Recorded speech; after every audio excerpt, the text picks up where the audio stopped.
Gimana Pak, kabarnya Pak? Sehat Pak ya? Selamat datang di tempat kami yang sederhana ini. Sangat tersanjung bisa berkunjung di sini Pak ya. Masya Allah. Saudaraku seiman sakidah. Dalam kehidupan pasti Anda terbiasa berkunjung ke rumah saudara. Atau mungkin saudara yang berkunjung ke tempat Anda. Teman mungkin, relasi, atau tetangga yang berkunjung. Subhanallah. Sederhana tamu, siapapun mereka. Mungkin tetangga yang sudah sering berjumpa, namun Islam tidak membenarkan Anda untuk membiarkan mereka tanpa dihormati. Barangkali Anda tidak memiliki sesuatu yang dihidangkan kecuali hanya segelas air putih.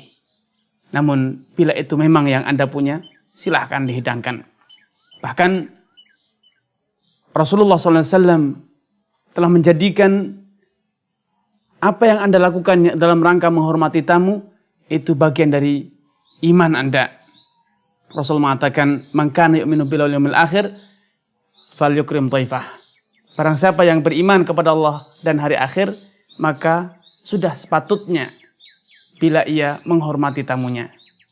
Dahulu sebagian ulama, ketika mendapatkan tamu, namun hanya ada air putih yang dia miliki, maka dia sajikan air putih. Beliau mengatakan, laula anna Rasulullah sallam nahana 'an takalluf la takallaftu.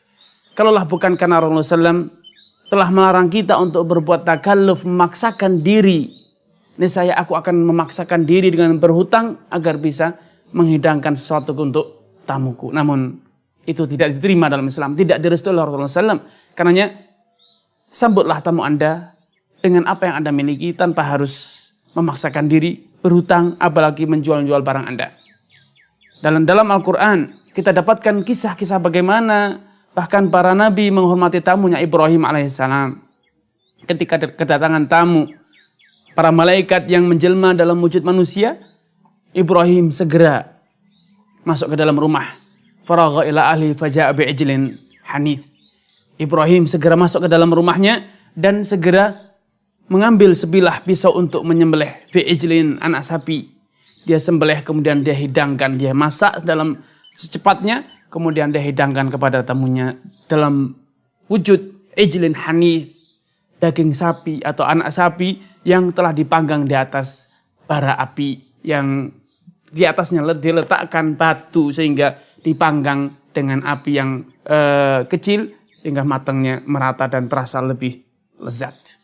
Subhanallah, Ibrahim segitu besar perhatian kepada tamu, sampai karena kalau itu belum siap namun beliau memiliki sapi, ia segera sembelih sapinya untuk dihidangkan kepada tamunya. Islam menjadikan tamu bagian dari tuntutan iman. Menghormati tamu dengan apa yang Anda bisa lakukan, itu adalah bagian ini gambaran bagaimana Islam memiliki ajaran yang sempurna. Bukan hanya dalam ubudiyah praktis, ibadah praktis dalam wujud sholat, puasa, haji, namun juga yang bersifat sosial. Tamu, bahkan tetangga, bahkan masyarakat, dan serta yang lainnya. Karenanya, saudaraku seiman sakidah, andai Anda benar-benar mempelajari Islam, mengenal Islam dengan sempurna, niscaya Anda akan dapatkan Islam ini mengajarkan kepada Anda syariat yang sangat indah. Tidak ada syariat, tidak ada aturan, tidak ada tradisi yang lebih indah dibanding Islam. Ma ya'tihil batil min baini yadayhi wala min khalfihi. Islam ini adalah syariat yang diturunkan dari Allah Subhanahu wa taala yang tidak ada cacatnya, baik dari arah depan ataupun dari arah belakang. Sampai pun dalam hal-hal yang kecil semacam ini, urusan tamu, ternyata dalam Islam sudah ada anjurannya, ada syariatnya. Karenanya dahulu salah satu contoh bagaimana pertemuan yang pernah terjadi di zaman Nabi SAW, sahabat Salman Al-Farisi bertamu ke rumah sahabat Abu Darda radhiyallahu ta'ala anhu, dan kala itu sahabat Abu Darda sedang menjalankan puasa sunnah. Namun dalam rangka menghormati tamu, beliau membatalkan puasanya. Karena ketika Abu Darda menghidangkan hidangannya kepada sahabat Salman mengatakan, "Aku tidak akan menyantap hidanganmu bila engkau tetap berpuasa." Maka sahabat Abu Darda mengorbankan puasanya demi menghormati tamunya. Ia pun makan bersama tamunya.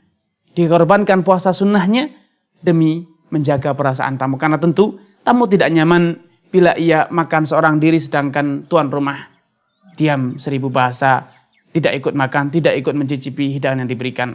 Tentu sungkan di hatinya. Karenanya Abu Darda rela mengorbankan puasanya, ibadahnya demi apa? Demi menghormati, menjaga perasaan tamunya. Subhanallah. Karena saudaraku seman sakidah, percayalah, dengan menjadi seorang muslim yang taat, Anda bukan menjadi orang yang ekstrim. Dijamin Anda tidak mungkin menjadi orang yang ekstrim. Adanya sikap-sikap ekstrim, adanya perilaku-perilaku ketimbangan-ketimbangan yang tidak pantas, itu sejatinya adalah penyimpangan dari agama Islam. Bukan bagian dari Islam, bukan dari ajaran Islam. Kalau Anda menjalankan Islam dengan benar, mustahil ada ketimbangan-ketimbangan yang dikeluhkan oleh masyarakat selama ini. Tidak menghormati tamu, tidak menghormati orang yang lebih tua, tidak menyantuni yang lebih muda. Itu sejatinya bukanlah dari Islam, walaupun pelakunya adalah orang Islam. Walaupun pelakunya menyerukan Islam, mendakwahkan Islam, namun prakteknya belum tentu itu adalah dari Islam. Karenanya jangan bebankan kesalahan oknum muslimin terhadap agama Islam. Islam mengajarkan syariat yang sempurna, indah. Sampai pun hal-hal yang kecil. Karenanya dahulu ada seorang Yahudi berkata kepada sahabat Salman, laqad 'allamakum nabiyyukum kulla syai'. Sungguh Nabi kalian telah mengajarkan segala sesuatu kepada kalian. Hatal khira'ah, sampai pun etika buang hajat telah diajar oleh nabimu. Ajal, kata sahabat Salman. Tentu, betul demikian apa adanya. Kita telah nuhina, laqad nahana an nastanjiya bi aqalla min thalath ahjar. Kita dilarang untuk bersuci dengan menggunakan bebatuan kurang dari hitungan 3, dari 3 bebatuan. Wa nastanjiya bi aimanina. Kita juga dilarang untuk beristinja, bersuci dengan apa? Dengan tangan kanan namun gunakan tangan kiri. Kemudian Nabi SAW juga mengajarkan wa alla numassika dzakara nabi aimanina, dan tidak menyentuh, memegang kemaluan dengan tangan kanan. Subhanallah. Islam mengajarkan segala sesuatu. Sehingga benar seperti yang dikatakan oleh Abdullah bin Mas'ud radhiyallahu taala anhu ketika beliau mengatakan laqad tarakana Rasulullah sallallahu alaihi wasallam wa man min ta'irin yuqallibu janahihi fis sama'. Sungguh Rasulullah SAW telah meninggalkan kami, namun tidaklah ada burung yang mengepakkan sayapnya di langit kecuali beliau telah mengajarkan, menyebutkan kepada kita, menceritakan kepada kita kebaikan dan hal-hal yang dapat kita petik sebagai sebuah pelajaran dalam hidup kita.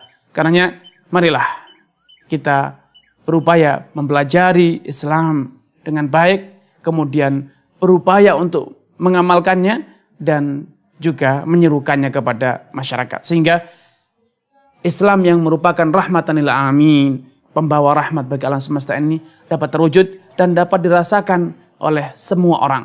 Bukan hanya Anda, namun semua orang di sekitar Anda, baik yang muslim ataupun yang bukan. Betul-betul Islam rahmat, sebagai pembawa kerahmatan, kasih sayang kepada semua orang, sampai pun kepada binatang, sampai pun kepada orang yang non-muslim akan merasakan betul-betul Islam itu agama yang sejuk, agama yang mendatangkan kedamaian, ketentraman bagi alam semesta. Wallahu ta'ala alam.